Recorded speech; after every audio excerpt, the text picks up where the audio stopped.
You are listening to Bitter Cup Media, where inspired, controversial conversation matters. Your broadcast will begin in less than 2 minutes. We thank you for joining, and remember, as iron sharpens iron, so one person sharpens another.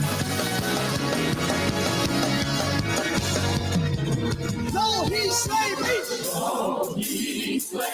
yeah, but I trust him. I'll trust in the Lord. Don't talk about and misunderstood.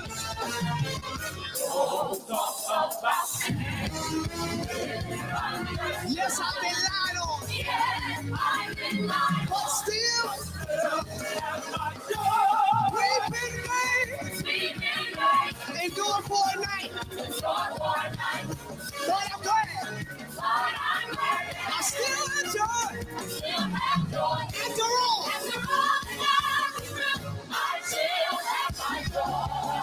Everybody say, oh.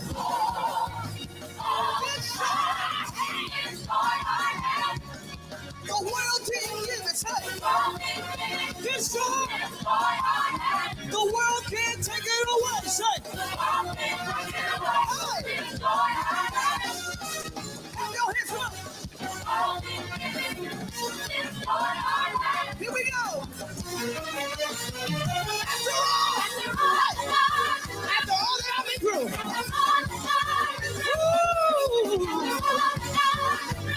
I still have joy. Hey, still. I still have joy. Still.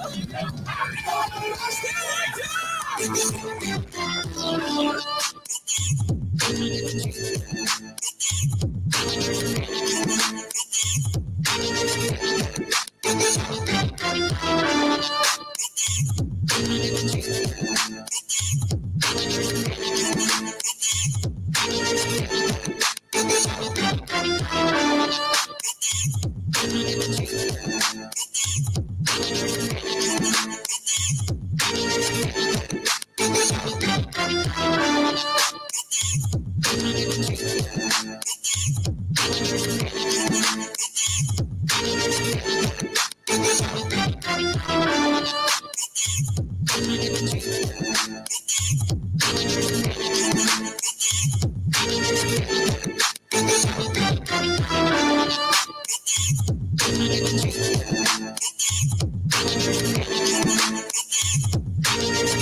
Time again.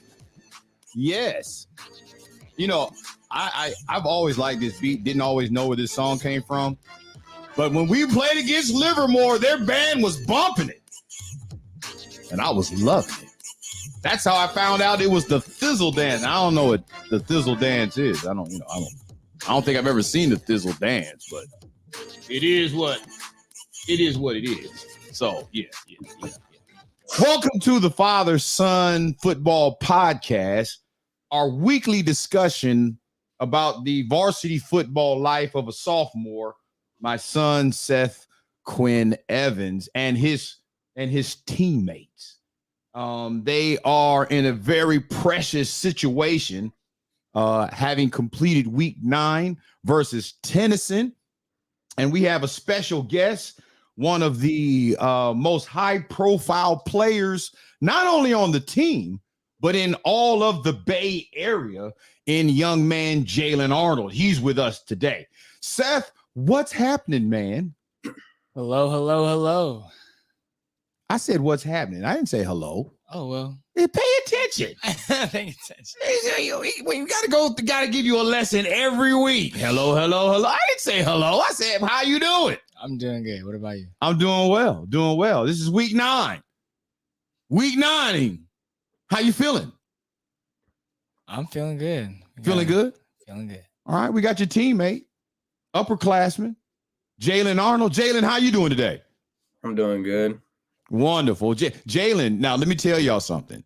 Jalen is a very cool, subdued dude. Very. He's even. He's never too high, and he's never too low. He's right there, just even keel. Love it. Love it. Love it. Love it. All right, let's get into some opening comments here. We'll start with Seth. Seth, what are your opening thoughts on Week 9 versus Tennyson High School? What was you going into the game thinking? What did you come out thinking? Well, I went into the game thinking that we have to win because if we didn't win, I know for surely it would definitely affect our seed in the playoffs. Going into the game knowing that, it's kind of got me amped up, a little anxiety. You don't want to lose. You want to have the best seed in the playoffs as you possibly can. But after the game, when we won, I was happy that I heard some other news about another school. James Logan beat Bishop O'Dowd. So now I'm like, okay, James Logan beat Bishop O'Dowd. Now we have to go beat Logan. So, it's upcoming week. I think we're gonna be ready for it. Oh yeah, this is you guys are now officially in the playoffs. This game this Friday, even though it is senior night, doesn't affect you or Jalen. You guys not even seniors. But this game right here is effectively a playoff game, especially for Logan. Do you understand that Logan loses on Friday? They are out of the playoffs and they lose the championship. If you guys go in and do what you should do, win the game, it's going to be a 3-way tie for the championship, and Logan is still out of the playoffs. So you guys are going to be playing. This is not, I know some coaches may say it's just another game. This is not another game. This is nowhere close to just being, it's just another. No, don't let nobody fool you. This is not just another game. If you go into this game as just another game, James, I guarantee you, James Logan is not coming in. This is just another game. Their entire season is on the line Friday at Moreau Field. It is on the line. They either win. You heard the phrase win or go home? Mm-hmm. That's literally what they're facing. They either got to win outright the league title, or literally when they're done playing you, they will be dropping off their helmets and shoulder pads back at their locker room. It is over. Finito. So they're not going to come in thinking it's just another game. They are fighting for their season, their life. Jalen Arnold, glad to have you, man. Number 13, wide receiver, DB from Moreau Catholic. Young man, give me your opening thoughts on the Tennyson game. Coming into the Tennyson game, I was kind of excited. I'm not gonna lie. Like that game was kind of the game I've been wanting to play for a while. And one, because they got a nice field. Their field is, I like their field. Yeah, it is nice. I had some friends go over there, so I kind of knew some people over there that played against. And were they on the team, or are they just students at Tennyson? No, just students. Okay, but going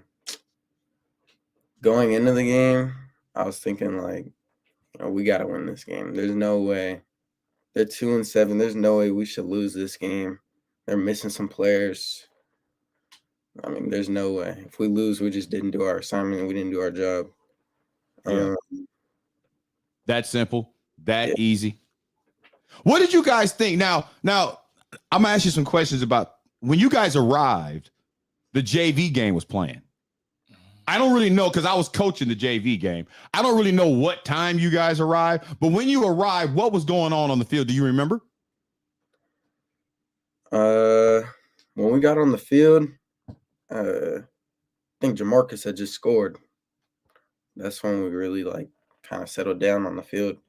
Jamarcus had scored a touchdown. I think he ran a 42-yard touchdown on wedge play. Yeah. And then We've been waiting for him to do that all year.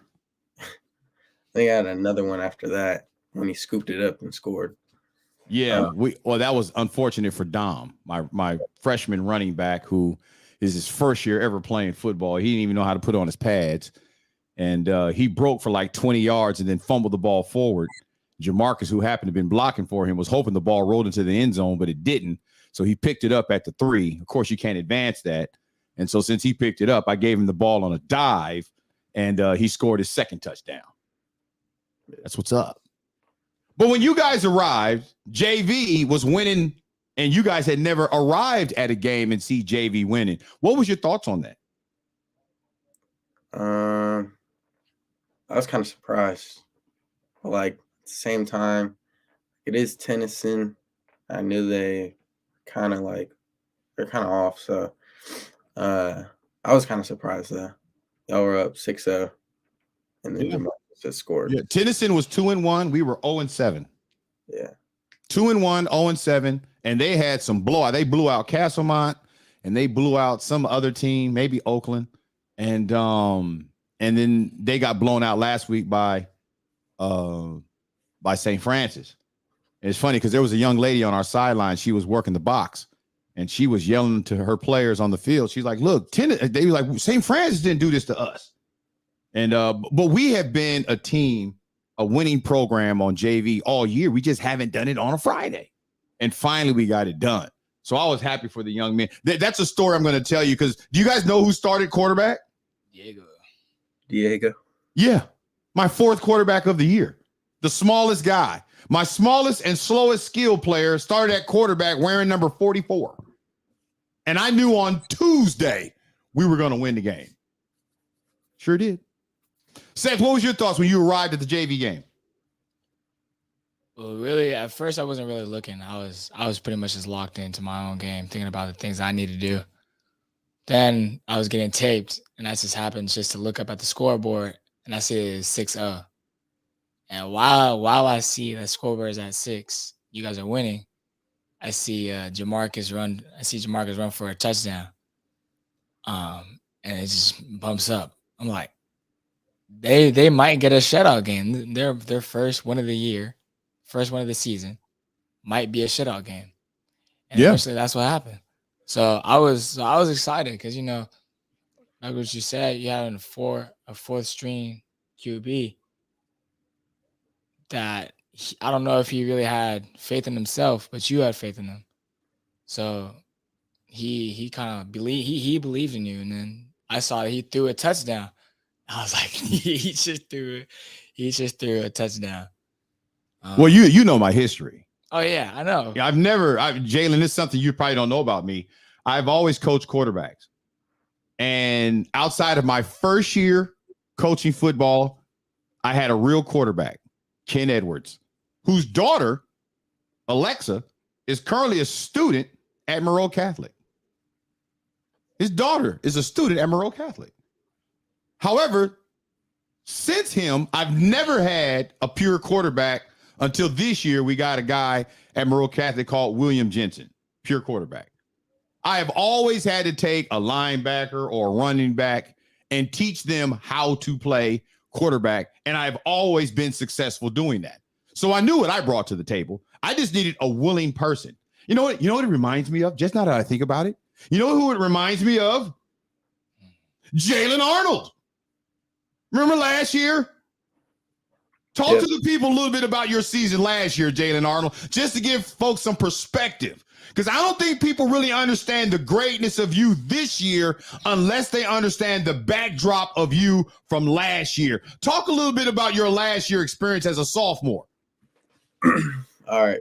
So it's preseason, and we're doing hidden drills, and Luca and the second string QB go at it, and Luca unfortunately breaks his collarbone. So the coaches had asked if I wanted to play QB. I was like, sure, why not? I'll give it a shot.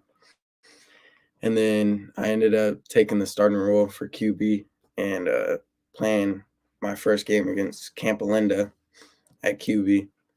And then we we lost that game, but like that was probably like one of the funnest games I've ever had, just because it was a new role, like different things to do, different assignment, different things to focus on, and that season, we went to playoffs. Uh, Before we went to playoffs on Mount Eden game, that the quarterback had came back, so I went back to wide receiver, and then on one of the plays, the QB hurt his collarbone again, so then I had to hop back into QB, and then QB from the last game of regular season into playoffs against the Legion, and then we unfortunately lost. Yeah, but it was interesting because I always thought you were a quarterback. I didn't know you were a receiver. I thought you were like maybe just a third string quarterback. I didn't know. And then when I found out, okay, he's an athlete. He's an ATH.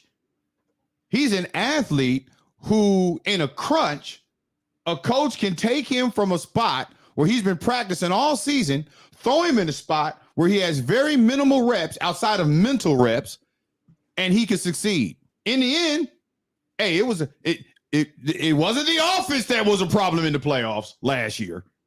We had some defensive discrepancies. Ray chimes in on YouTube, says to the crib. So what's up, Ray? Thank you for listening. Be a part. Yeah. The reason why I asked you guys the opening question, which led us to the segue of Jalen as a sophomore last year on varsity being a utility knife, is this. What did you think after the JV game and you looked into the end zone and you saw the varsity of Tennyson come out? What was your initial thoughts? Because I have some initial thoughts. I want to know your initial thoughts. I was are they really serious right now? I looked over, I see them walk in. I'm like, oh man, maybe this is just their early ass. Maybe this is just like a little bit of their team. Then when we're done warming up and their varsity comes out of that weird Lancer tunnel, whatever that was, it was like that is their whole team. That is their whole team. And I was just like, this must be a win game. This has to be a must-win game. Because there's no way. Now, I'll put it like this. I don't really think that the size of a team really matters, but the way in which that they looked and also the size of their team, it kind of didn't feel right. It didn't feel like I wouldn't say it wasn't gonna be a challenge, but I had full faith in our team. So yeah. What about you, Jalen? You look over, you're preparing, you're putting your shoulder pads on, making sure your helmet is screwed on tight, and you look to the right into the end zone, and you realize that's it. That's all. I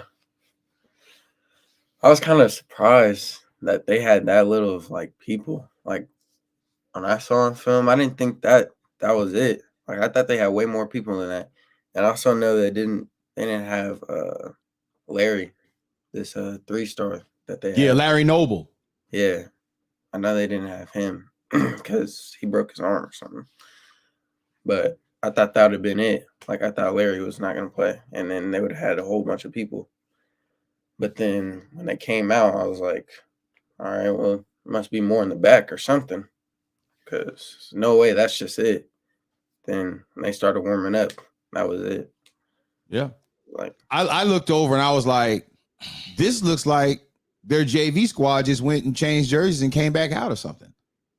And I was on the sideline. I was like, there's no way Moreau's losing this game. And the reason why it was such a big deal for me as, a coach and a fan is that the preseason, they were selected to go second in the league in the preseason. In the preseason, they were scheduled to mollywop Moreau Catholic. That was all the talk. And then all of a sudden, I'm looking across the field and I'm like, and understand, You know our struggle with Bishop O'Dowd, which was a trap game for us. We treated like any other game. That probably wasn't the best way to approach it. That's just my thoughts. That's just my thoughts. It wasn't just another game. And then they played Bishop O'Dowd, and the score was 17-6. And I'm like, they held Bishop O'Dowd, all them weapons, and they held them to 17 points, and they scored 6. And then you start to think, okay, wait a minute. This team must be really good. And then when you watch them on film, you're looking at their sideline, and they got like 40 players. Now it comes week 9, and they're playing us, and there may have been 19 guys. 19 guys. Now, we have about 32 ourselves. But it was really, that's an average. That's a pretty good sized team, 32. But to have 19 guys in week 9 for a team that was supposed to take second place only behind James Logan, I was like, that's kind of I kind of walked over across the field to go to the film tower. We're going to win this game. And then surely by the end of the first quarter, it was 21-6. 21-6. I knew there was no way we were going to lose that game. It was just about how well we were going to execute it. I was hoping we scored 60. I just wanted to send a message. But more importantly, I wanted to make sure everybody was healthy. And we got out of there pretty healthy. No, there were no injuries, were there? Not on our side. No. Yeah. All right. So the final score of that game was 42-12.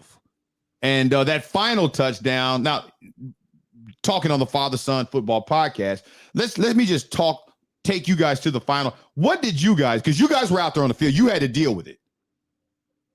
You guys had to deal with, at the end of the game, let me set it up for those of you who weren't there. At the end of the game, the very last drive, Tennyson has no real quarterback anymore, no real skill players. So they are taking linemen and putting split backfield of line, like say a guard and a tackle with another guard at quarterback, and they're just snapping the ball to each other and just running as fast as they can with, weighing over 250 pounds and leaving it to guys who were like, 165, 175 pounds to try to tackle these dudes gang tackle style. How did you guys feel about that part of the game, that last touchdown that they got, which gave them 12 points, which made the game look, a little decent, but not really. It was really 6 points is all they really earned.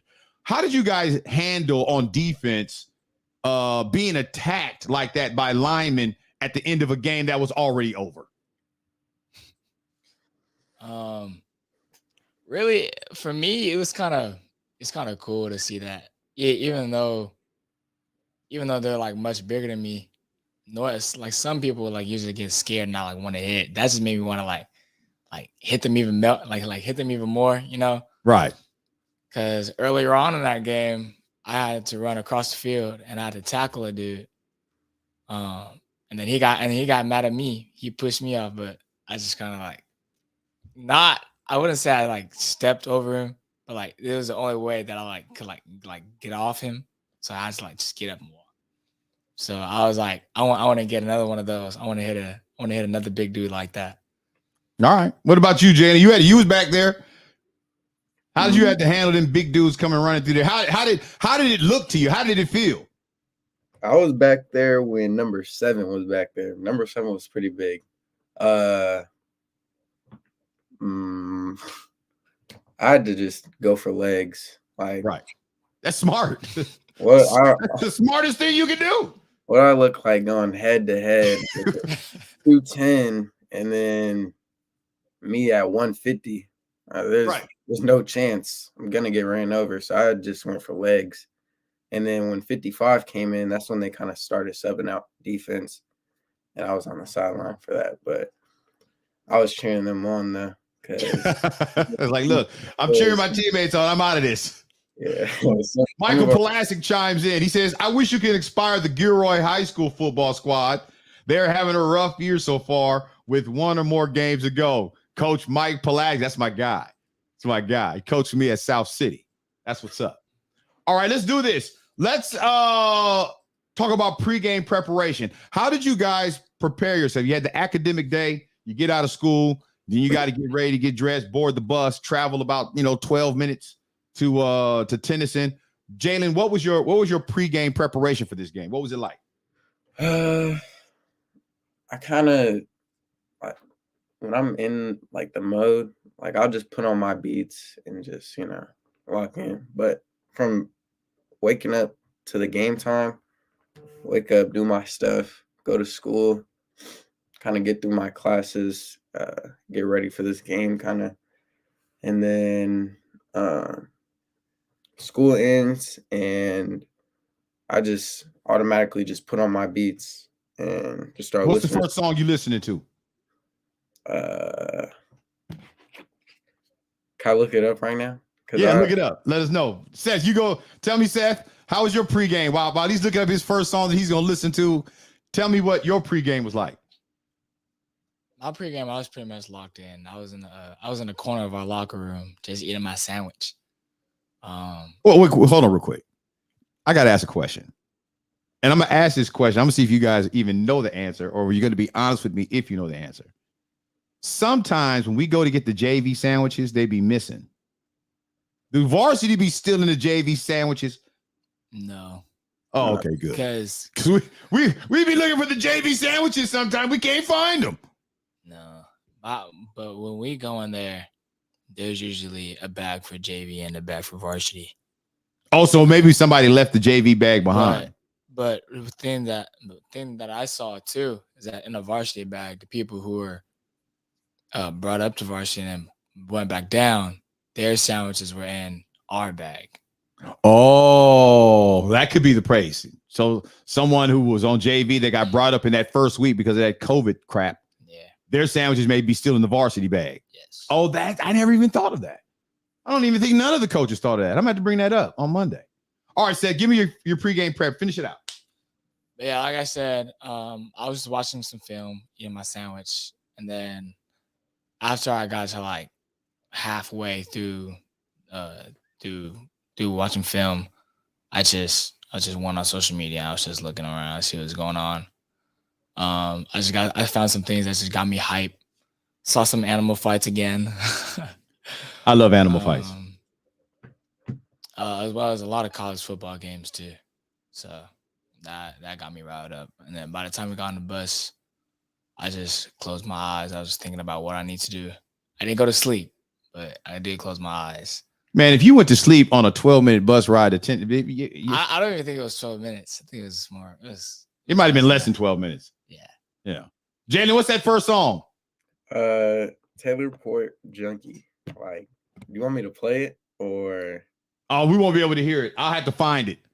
All right. I'll find it. What's it called again? Here, I'll put it in the chat.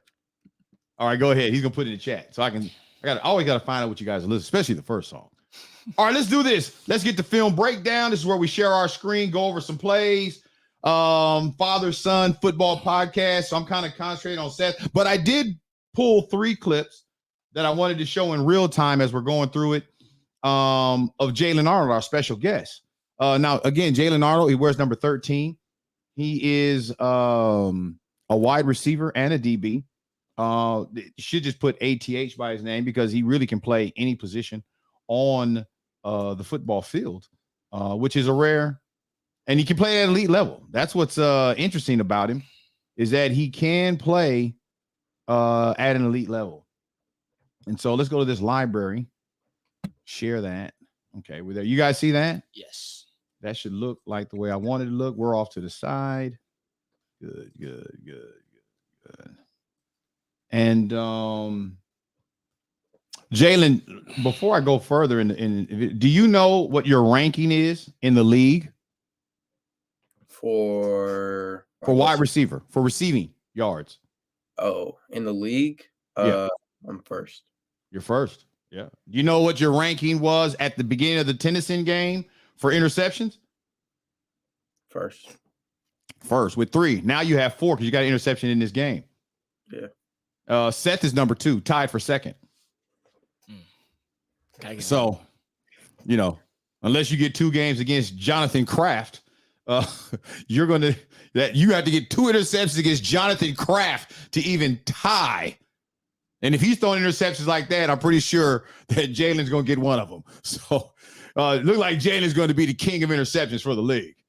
And he's going to have a good performance in order for us to maintain this winning streak. Let's go to play. Our first play, as always, Seth, is the first play on defense that you play. And that's this play right here. All right. So let's back it up. You are right here, correct? Yes. You're in the green gloves. Yes. That's how I have to find you now. What color is gloves? Here, let's watch it in real time. Okay. That's the first play. Now, here's what the note that I wrote. You're bent over too much. You got your chest over your ankles. You don't want that. Chest are over the knees. The knees have got to be over the ankles, right? So you don't want to be bent over like this. You want to be sitting. You see, is this Jalen? That's not Jalen. Yeah. That is. So you see how Jalen's chest over knees over ankles. You want to be more sitting upright. You don't want to be bent over like this. Okay. First play of the game, right? First play of the game. But I told you the first play of the game sets the tempo for the game, right? And so now let's go to play 17. Play 17, I put better breakdown. Gotta have a better. Oh, this is supposed to be a highlight play for you, bro. This was set up to be a highlight play for you. Tell me what you were thinking here. So I was supposed to go to my drop, which I was going to. And then the dude, I believe that route is called a hitch. Yep. So while he ran that, I was coming down, but I was trying not to get shook, like at the line of scrimmage. So I tried to scrape. And then. So let me help you on this. On these type of plays, let's go slow. On these type of plays, you want to run full speed and break down at the last minute. You cannot worry about getting shook. That's not, you got to, in a play like this, you got to commit to blasting through his chest, right? Right. And so if you worry about getting shook, you're going to be a step slow. And so in this regards, you just got to run full speed and close the gap so there can be no shake. He can't shake you if there's no shaking gap. If he doesn't have space to shake you, he can't shake you. And what you did is you saw him catch the ball. You broke down on the catch.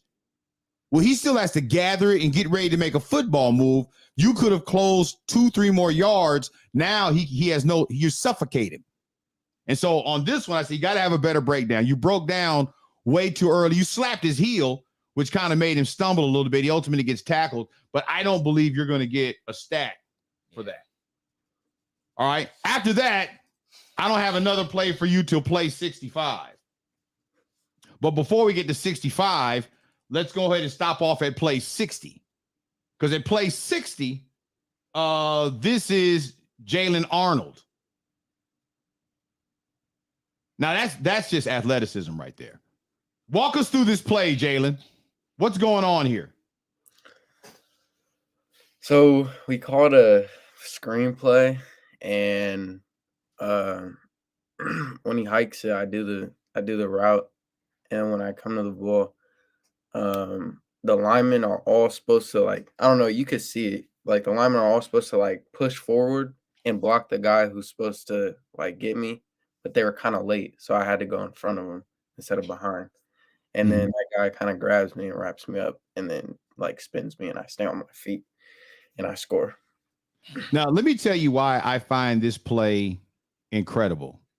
You're going to have two other athletes on your team later on who are going to catch similar routes, but their body is going to force them to go to the ground. They're going to catch the ball. They're going to catch it. It's going to be a dynamic catch, but they're going to go to the ground without being tackled. What I liked here was the strength that you brought to this play. He has you in his grips. He's trying to wrap you up. You just kept your feet moving, kept twisting, stayed cool under fire, did not fall apart, kept your composure. And in the end, your will to keep your composure was greater than his ability to make the tackle. And so once he lets you go, you just finish the assignment into the end zone. No big deal. Into the end zone. No big deal. Touchdown. Jalen Arnold. I've seen this happen several times this year. I love watching it. Great job. Let's go to play 65. Seth, 65 is oh, here's what I put here. Did you see what's wrong here already? Let's go back. Not worried about the hop. Watch this. All right. I'm going to go slow. This is you right here. Am I correct? Yes. So I'm going to go slow. Watch how long it takes you to move. Your feet are firmly planted into the ground. You can't, it's just like volleyball. You can't have your feet in the ground. You got to have hot feet. Your feet have got to be active. You got to be on the balls of your feet. Your center foot, if you're thinking about USA weightlifting posture, center foot, your feet have got to be ready to move when that ball is flinched. And yet, watch how long it takes you to move. You still haven't moved. You see that? Yes. The quarterback has already got the ball in his hand from a shotgun snap. The line is already engaged, and the quarterback has already turned his body to 3 o'clock to hand the ball to the running back, and you're looking like Mitch McConnell right now. You're like a statue. You look stuck. Then you take a hop, hop, hop, hop. I mean, what is this? Hip, hop, a hip to the hip, hip. I mean, what are you doing? You understand? Now understand, this is play 65.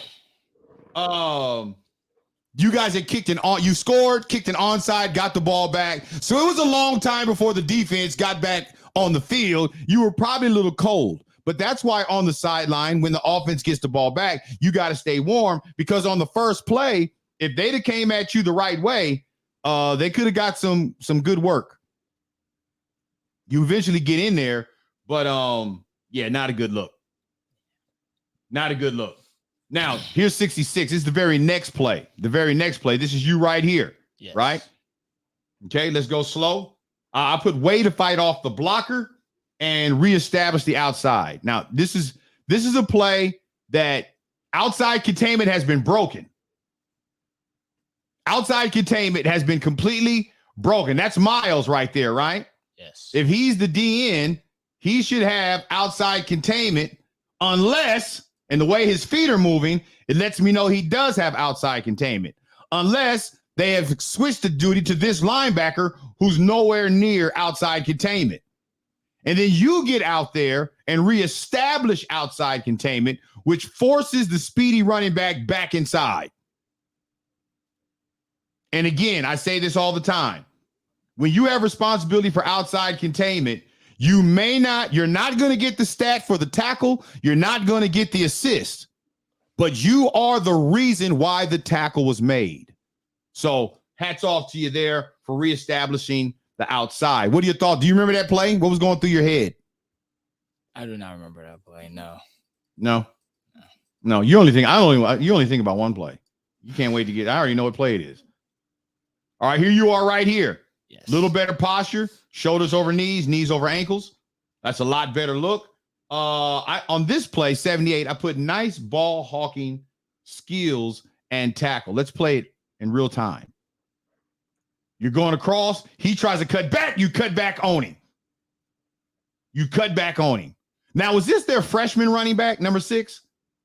Yes, I believe so. So this guy's been balling all year, and yet he cuts back with the speed. You cut across and solo tackle. That's a solo tackle.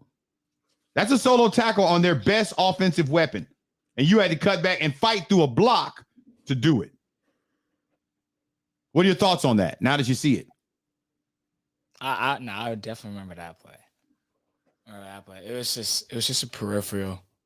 I just saw him cut back in my peripheral, and I saw that he had the ball in his hand. So you was able to react. Let's go back to play 72. On play 72, you guys have Tennyson deep in their own territory. Jalen Arnold is about to do a punt return. And so let's watch this punt return.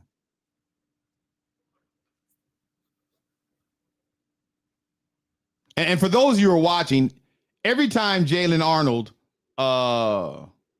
touches a punt return, it has the possibility of going to the house. Every time. Every time he's on kickoff return or punt return, every time he's back there, it has a chance to go to the house. Jalen, walk us through this punt return. All right. So once he kicked it right there, I was waiting for it. I was coming up, and I kind of like saw in my peripheral that big guy came.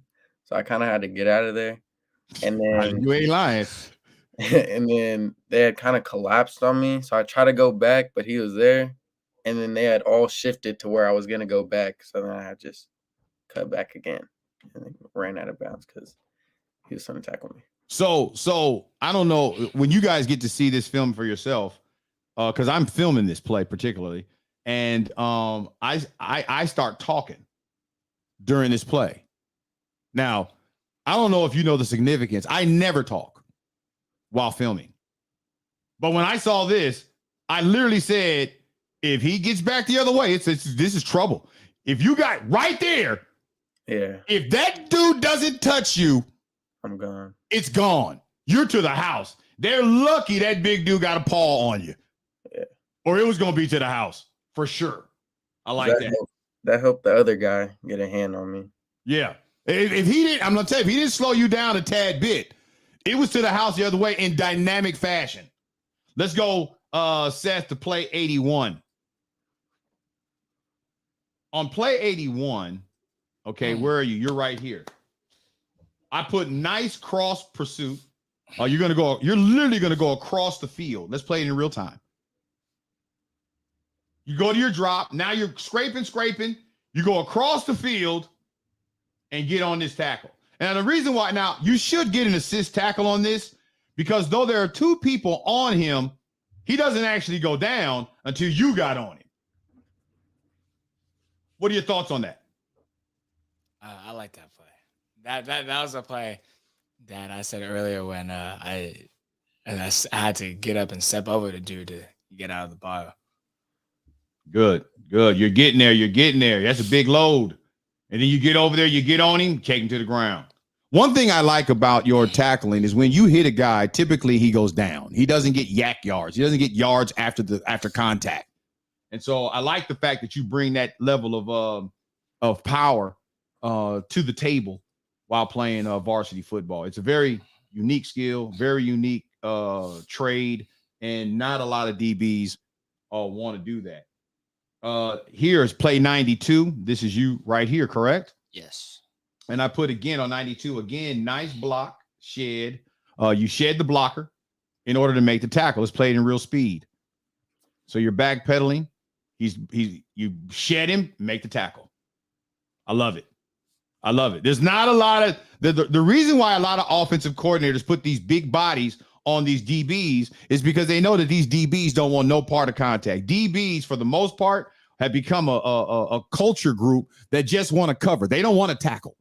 And so when you have DBs like yourself, like Jalen Arnold, who don't mind putting your head in there and tackling somebody, you make it very difficult for an offense because you're faster than the offensive blocker that they're sending out there. Plus, you don't have to be completely free in order to make the tackle. So I like how you came up. You're going to engage him, shed him, get your arms completely wrapped around the ball carrier, hold him up until you get some help and get him completely to the ground. I thought that was good. Now, let's go to play 94. 94, this I couldn't even believe happened. So here's the quarterback is gone. He throws a jump pass, and guess who's there? This is the fourth interception of the year for Jalen Arnold. They called you out at the 20. Did you know that? Yeah. I was not out. You were not, and there's clear video evidence that you were not out. I was not out. I'm looking at it right here. Right. You never stepped out of bounds. No. Clear video evidence. Now, the problem is, it's a good thing they just called you out of bounds because that allows you to keep the ball at the 20. Yeah. Oh, no, that was a different play. That was a blown call. That's a touchdown. That's a touchdown that should not have been called back. Yeah. But, in these games, when you're blowing a team out like that, the referees will start calling weird calls against the team that's winning because they don't want the game to get too much further out of hand. They do that a lot. You see me at the bottom right of the screen. All right, so let's do this. So then, Seth, you were out for like 2 series because the coach, the defensive coordinator, he went to what I guess a big guy package, Walrus, I guess you guys call it. Yes. And so they explain Walrus, I guess. Walrus is when they take out one corner and the rover, which is the strong safety, and they add in 2 linemen to the line. So and you needed that because their skill players were gone. They were just putting beefy guys back there. Right. So the DC countered that, and so now we come back with play 143. Now 143, I understand you're a sophomore on varsity, but I told you when you're on varsity, your classification don't really matter. You better be able to play, right? But this particular play right here is my challenge to you. This play is next level. This is the next level you've got to go through. Okay.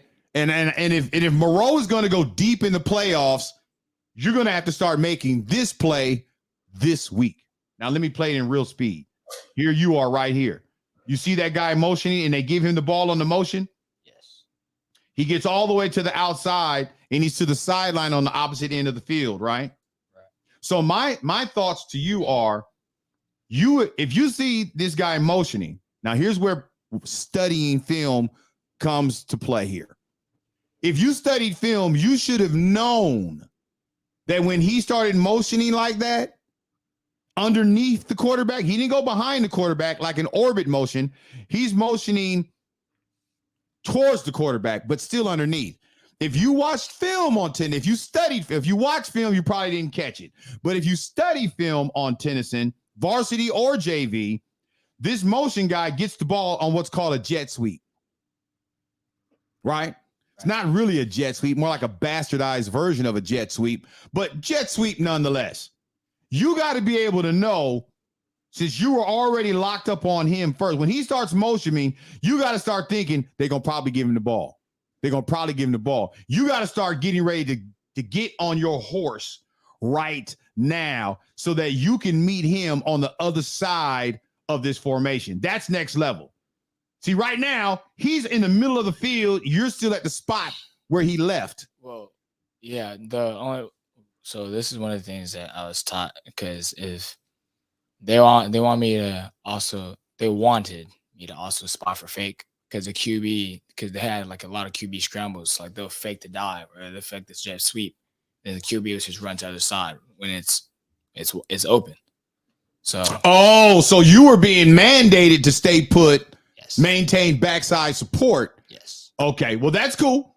That's that you always want. Look, even though I'm saying this is the next level play, it's still a next level play. But you cannot make the next level play if it violates the rules that your defensive coordinator put in place. Because I do get why the defensive coordinator, however, if you're studying film, you know that that's not the quarterback who's running backside. That quarterback's out of the game already. So the next level, just say that you didn't have that rule, is you want to be able to get down this line and meet him over here. You want to be able to say, if he says goodbye, you want to say over here, hello. You want to be like, how? You want him to be like, how in the world did he get over here? That's next level. All right. Here's the final play that I have for you, Seth. And that's play 167. Now, this play, I knew it was you because you look like you're playing free safety. Yes. Are you playing free safety? Yes, they had me at free safety. They put our 2s in. So okay, so you're a starting rover, which is also strong safety. But when they put your backup in, they move you to free safety. Yes. Okay, so I see you right here, and I understand. I would normally have a problem with you playing this deep because that's really far away. But it's the last 2 minutes of the game. They got nothing but linemen back here playing in the backfield. We're not sure if they're going to throw the ball, and I'll play it in real speed. Explain what's going on in your head. So I kind of see the tight end. I shouldn't say. I see the tight end running, but I see the ball thrown late. So by the time I bite down, by the time I come down on the ball, the tight end is about to catch it. So then he just catches it, and I'm just wrapping him up, and I just squeeze tight. And I like get on my tippy toes, so I lift up. Yeah, and I just know he lifts up with me. So I'm like, all right, so I just got to do one thing now. I just turn and slam him. This dude is way bigger than you. And, keen awareness, you would have been able to pick this off and it'd have been a pick six. Right. But I saw it late. But you saw it late, and that's football. But that you picked him up and power tackled him into the turf. Explain to me, did you try to power tackle him, or did you want to power? Did you premeditate power tackling him, or was it just something that happened in the moment? What made you pick him up? Well, actually, what I was thinking, because if you play, like, when I'm on the sideline, I think of past games that have happened, mistakes that I have also made, plays that I've seen. And one of the play that came to me was when we played SL, and the corner, somebody picked up one of our guys who got an interception. I forgot exactly who, but I was that was on my mind. But then it's just like, in the moment when I just body slammed the tight end, it was just like instinct. I just like grabbed him, and I was just like picked him up. I just slammed him. I don't know. It was kind of just instinct, really. Yeah. All right. Well, it was a strong move. Then I got a little clown on my defensive coordinator. He said, Seth likes to go for the tackles, not the interceptions. I was like, no, I like both, actually. But I saw the ball thrown late, so I just had to go for the guy and then just tackle him. All right. Well, we'll stop there with that share. Let's get into hot seat. This is the part of the podcast where Seth and I we provide 3 questions each for our guest, Jalen Arnold. Again, Jalen Arnold is now on the hot seat, number 13. He's an athlete who happens to play wide receiver in DB. He is the league leader in receiving yards, and he is the league leader in interceptions. And so we're really proud of him, really glad to have him on the broadcast today. Seth, hit him with your first question. What do you think were the key factors that contributed to victory against Tennyson High School last Friday? I think some of the key factors were wrapping up, tackling, because there were some big boys, and just sticking to our assignment and just doing what we know what to do. Because if we're trying to play hero ball, that's not really going to work for us. Like, and we already experienced that. So I think us staying on our mission, on our on our assignment, kind of helped us win that game. Dope. Here's my question for you. What is your desired future in football? I think desired future for football would obviously be going to the NFL, but like for college, like I'd want to go to Oregon. Oregon's been like my main like goal ever since I was a kid. So if I get to Oregon and then go to the NFL like that, my life would be complete, really. Oh, that's dope. I'm gonna help you with that pursuit. That's good. Seth, your next question. Would you say there were any specific strategies, like any specific packages, any specific zones or man calls that Coach Safe recalled that helped us win the game? I think when he called Walrus package against that, what was it called? I think Walrus helped. And when we all went black and then everyone was manned up, no help, stick to your man. I think that's what helped us. All right. Here's my second question. Who is your favorite athlete of all time, regardless of sport, and why? My favorite athlete is Kobe. Just because my father grew up in LA and was always a a Lakers fan, and that kind of inspired me to be a Lakers fan. And once I really got into like watching the Lakers, I kind of saw Kobe and was like, I want to be like him or something like him when I grow up. And yeah, he's always been one of my favorite athletes growing up. Nice. I'm a Laker for life too. I grew up in Southern California. Lakers for life. I root for the Golden State Warriors too, but Laker for life. Laker for life. All right, Seth, your third question. Looking back on the game, would you say there are any specific points that you would say that you needed to pick up on to get better? Yeah. I feel like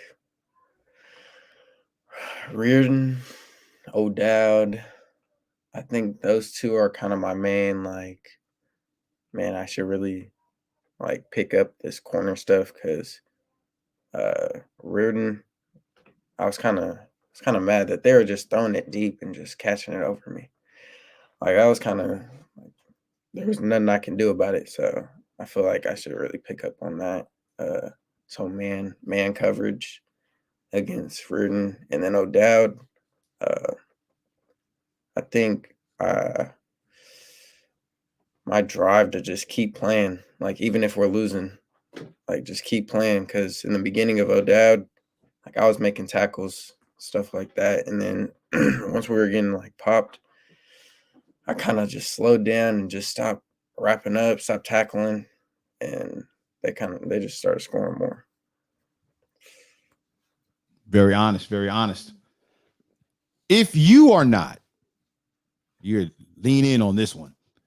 If you are not the best male athlete at Monroe Catholic, if you are not the best male athlete at Monroe Catholic, who is?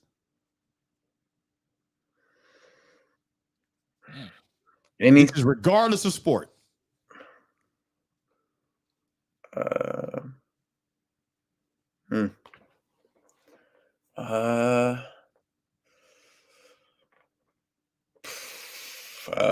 Shoot. Either Peyton Collins or Jaden Bryant, one of those two. As of right now, obviously it's Jaden Bryant because P's kind of hurt. But when P was back there with Jaden Bryant, that was it was nice to see them both, score and do what they do. But I think them two are for sure top 3 at Monroe. Yeah, I find no argument in that at all. Find no argument at all. Very, very diplomatic, very, very good answer. Regardless of sport, because they both do track and field too. Oh, by the way, you got to do track and field. I don't care if I had to put. No, listen. Hear me out. I'm not saying you shouldn't do baseball. I'm saying for you baseball players, I have a special. I need you to. If you do baseball, I want you to prioritize baseball. Mm-hmm. I want to take that away from you. But I want at least practice and a half a week. I don't need you to run every track meet. I don't need that. I just want to make sure that you can run in a track meet. Like when we get to the league championships, we do some of these invitationals. I think you need to be a part of that. It's especially if you want to do Oregon. Oregon is going to add one of the top 3 questions Oregon is going to ask. Does he run track? And we got to be able to say yes. He does. But if you say he does track and baseball, they're going to, he does both. So I don't need you if practice is 5 days a week, track and field, I'm only going to need you 1.5 days. And those 1.5 days, if practice is 2 hours, 2.5 hours, I'm only going to need you for an hour. Mm-hmm. I believe with your level of athleticism, I can train you 2 hours a week. I can do 30 minutes this day, 30 minutes that day, 45 minutes this day, 15 minutes that day, and I can have you ready for an invitational.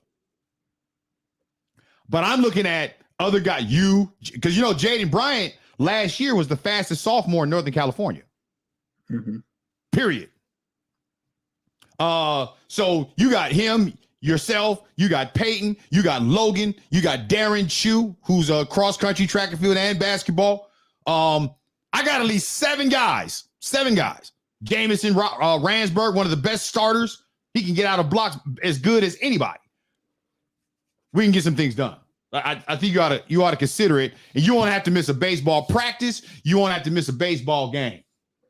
But that's the carrot I'm dangling out there for you baseball players who need to be running track so that you could be even better in your football. I'm just saying. All right, let's go to Q&A.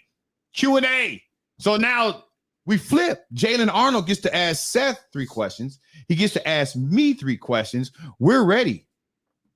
All right.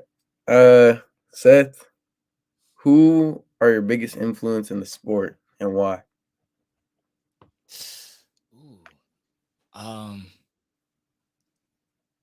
For starters, I'll say my dad, because I know he's had a great past when it comes to football. All the lessons he has taught me, even just regarding life and football. He's really my main person.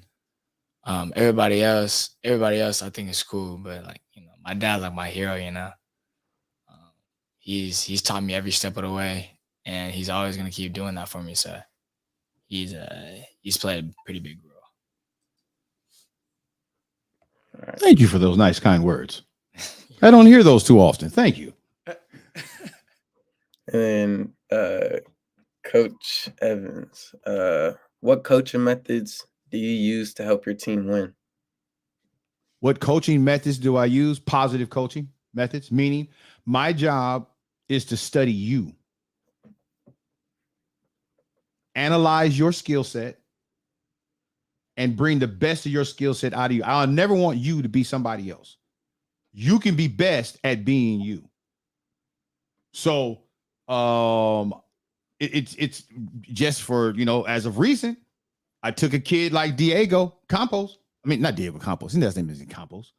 But Diego, who's the smallest kid in our team in the skills group, the slowest kid in our skills group. But we won our first football game with him. Because if you can believe what I believe about you, until you can believe it for yourself, I can make you a better player.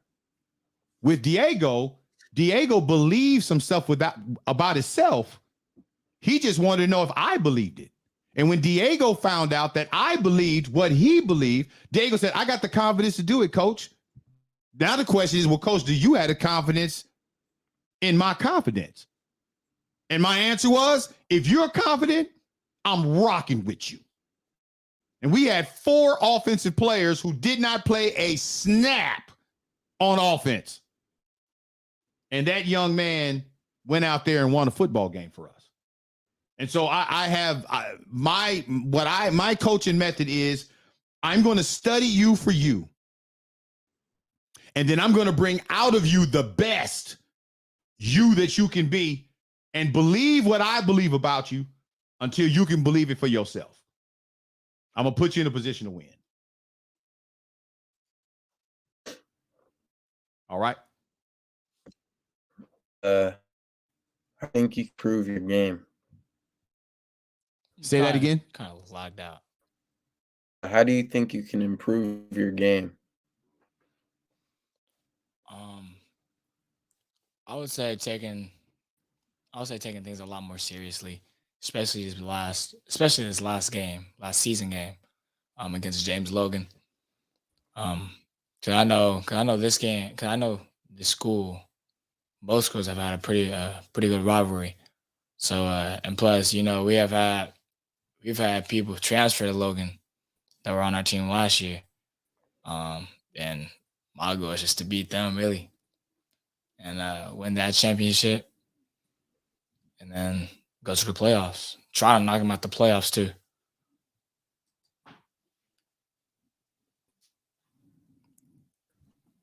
Did Jalen freeze on us? Yeah. Yes. Oh, he's back. All right. What's your next question, Jalen? Oh no, he's freezing. Oh, How do you think like someone can improve for the team? How do I think someone can improve for the team? That's the question. Their leadership for the team. Their leadership for the team. Oh, all right. So the question is, how can somebody improve their leadership for the team? Mm-hmm. They need to pick. If you want to improve your leadership, you need to find 3 guys. 1 guy on offense, 1 guy on defense, and 1 guy on special teams. And you need to purposefully help develop their skills so that they're a better athlete. If you're not ever going to be a leader, if you're not lifting others' ability. Leaders just aren't the people out front. That's celebrity. Celebrities never have to care about what other people. Celebrities just get, receive, take. Leaders, they find people in their sphere and they lift as they climb. So I can't get to the mountaintop unless I help pull you up from the bottom. So real leaders identify a guy on their team that they can help get better. So like, let's say you're a quarterback and you want to be a leader. Well, you're not going to be a leader by throwing passes at the end of practice. Practice is over. You're not going to become a leader by throwing passes to the best guy on the team. You're going to become a leader by finding that 4th guy, that guy that's not getting a lot of reps, and give him some reps at the end of practice.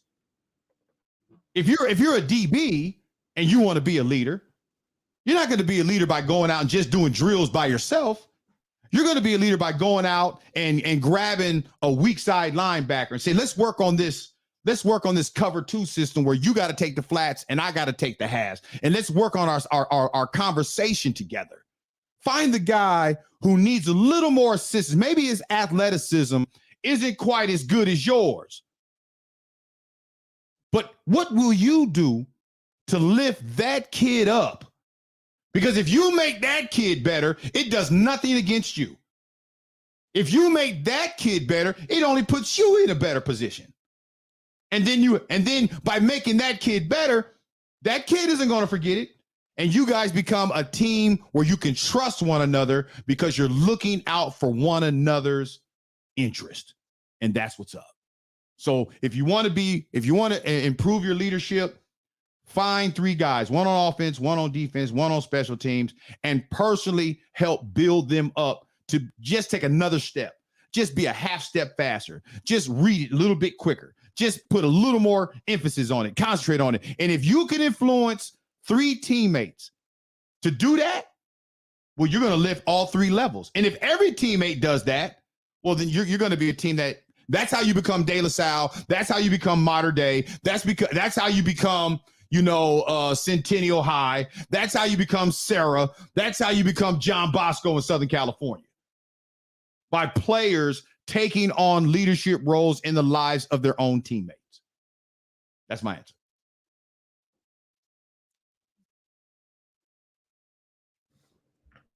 All right, Seth. What would you give for a younger player that's starting football? What tips would I give a younger player to play football? Really, playing football can not only is playing football fun, not only can you do great things, but it can keep you out of trouble too. Growing up, I always used to play football, but I had at least like 1, 2, maybe 3 years that I stopped. Now I stopped out of football, and those are kind of like my years of just like just school, track and field, and Olympic weightlifting at that time. But by the time I was going to my high school, by the time I was going to be a freshman, I was originally going to go to Castlemont or attend online school and play football at Castlemont. But you know him as Coach Morris, but I know him as my Uncle Greg. He was the DB coach for varsity last year, and him along with my dad helped me get into Moreau, along with not only my grades but my athletic talent. So pretty much just having those things.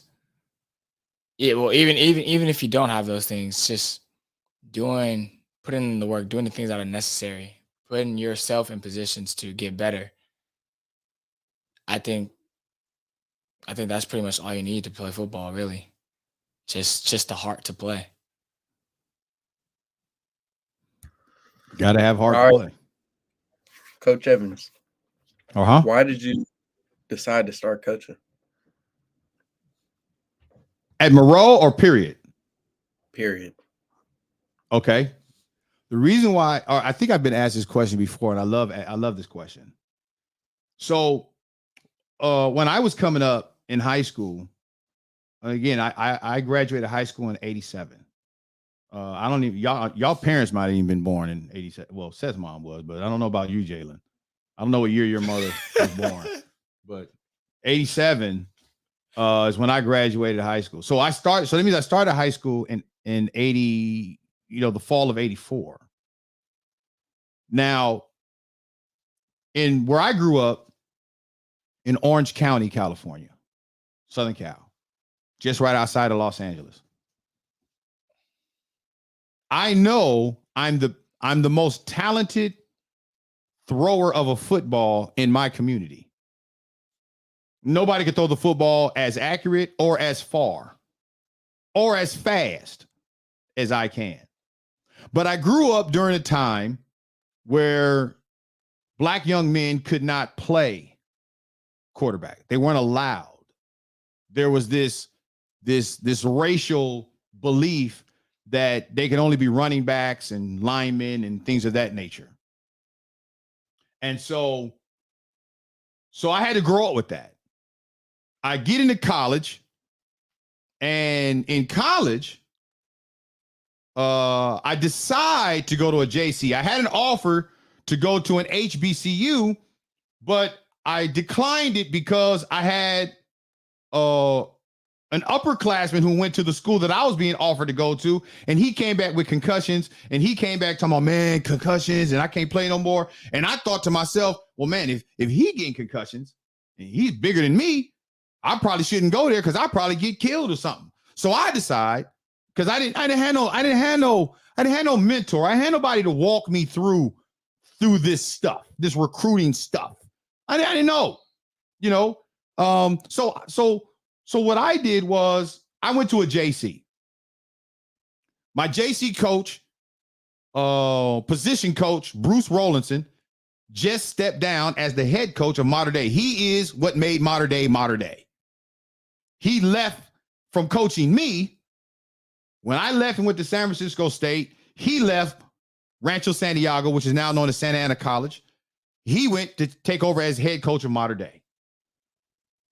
But when I was at Rancho Santiago College, another incoming running back that came in with me was a gentleman who was the Orange County Prep Player of the Year.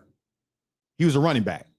I'm thinking, if you're the Orange County Prep Player of the Year, what are you doing at Rancho Santiago with me? I'm the scholar athlete of my school, but I'm not the prep athlete even of my league. Well, he didn't have grades. He was concentrating on more football than he was his grades. So here I am with great grades, can go D1, but I choose a JC because of my fear. And in junior college, what I learned was the politics of football. So in high school, I learned the racism of football. In junior college, I learned the politics of football. And the politics of football is this.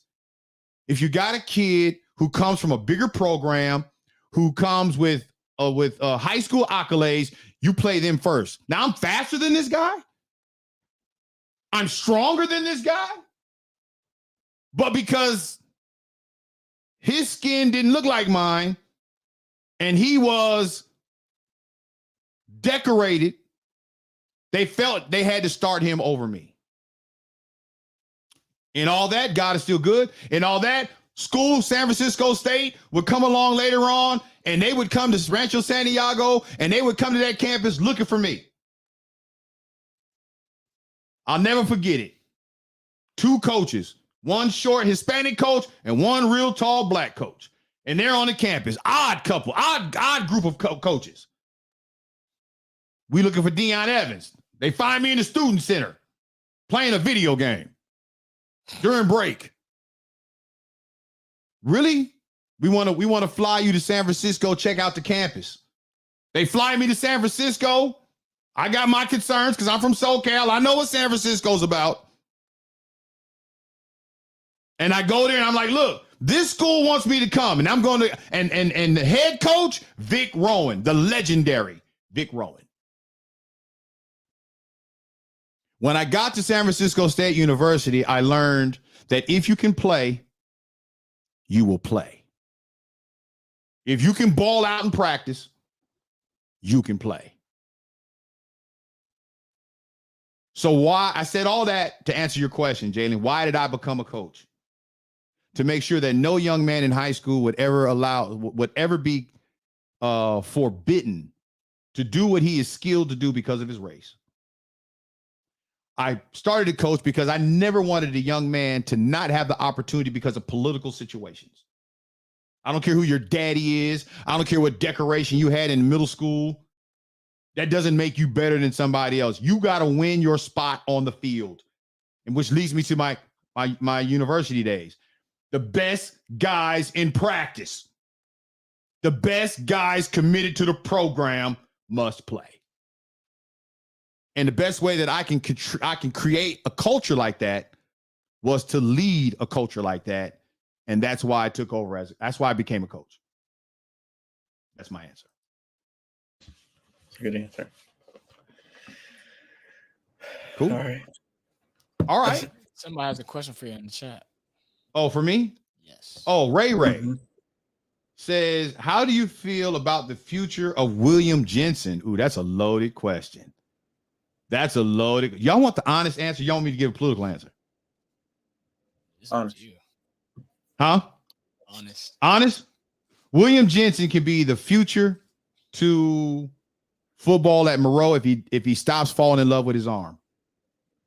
If William Jensen works his footwork the way I've been teaching him, if he concentrates on the small details, I'm his position coach right now. If Will Jensen listens to me as his position coach, he's going to make it hard on whoever tries to play quarterback for Moreau next year.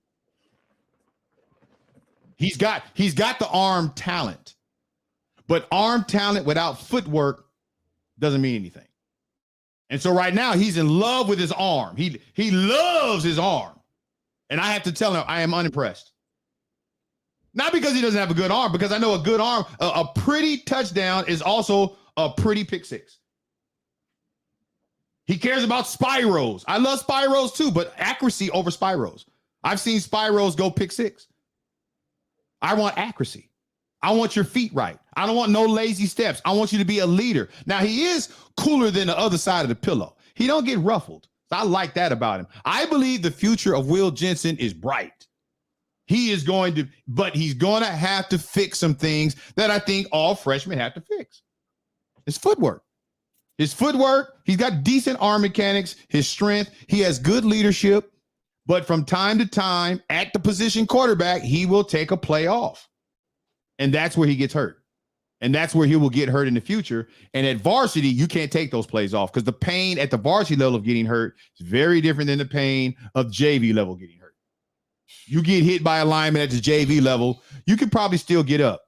You get a clean hit by a lineman at the varsity level, that could be the end of your season. So you can't take those chances. Some of the chances he takes right now, he will not be able to take at the next level. I think his offseason, what he does in track and field, what he does in the weight room will determine ultimately what will determine if William Jensen gets an opportunity to go to varsity. It will be everything he does after football season is over. It's up to him. So that's my answer, Ray. All right, let's do this. Let's go to, we did the hot seat, we did film breakdown, prep, team shout outs. We're at the final. Team shout outs. Jalen Arnold, who do you want to shout out? You can shout out anybody. First one can't be anywhere without line. It's breaking up. Yeah. You don't have, real quick, you don't happen to have a cell phone near your computer, do you? On. While we're working on that, Seth, you give your shout outs. Who do you want to give shout outs to? You know, you always got to shout out to the guests. So shout out to Jalen Arnold. Shout out to Jamison Ransburg. Definitely shout out to Cy. Cool. Shout out to Mitchell. Mitchell, yeah. I'm so proud of Mitchell playing football. Thought he had a pretty good game. Yeah. John Dysart chimes in. He's also a Laker for life. And he puts footwork is the key. Absolutely. Yeah. That might be your arm is only going to be as good as your feet. That's real talk. Yeah. I think that's Kobe as his profile picture too. Is that Kobe? I think so. It looks like it. That looks like Kobe. Yeah. All right. Your shout outs, Jalen Arnold. I think he's frozen. We got all the way to the show to get him frozen in the end. That's all right. All right. I want to say thank you to Jalen Arnold. Give me your final comment, Seth. Thank you everybody for watching. Thank you everybody for tuning in. We have a game this upcoming week, James Logan, and make sure to tune in. James Logan, it will be at Monroe Catholic. This is it's a regular season game, but it is all playoff energy. Logan has either got to win or go home completely empty-handed. Monroe going to the playoffs can be the highest seed, but if they win on Friday, they get a share of the championship for league, and that is dope. All right, y'all. The Father-Son Football Podcast.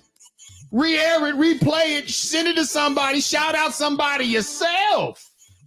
All right, y'all. Fizz dance.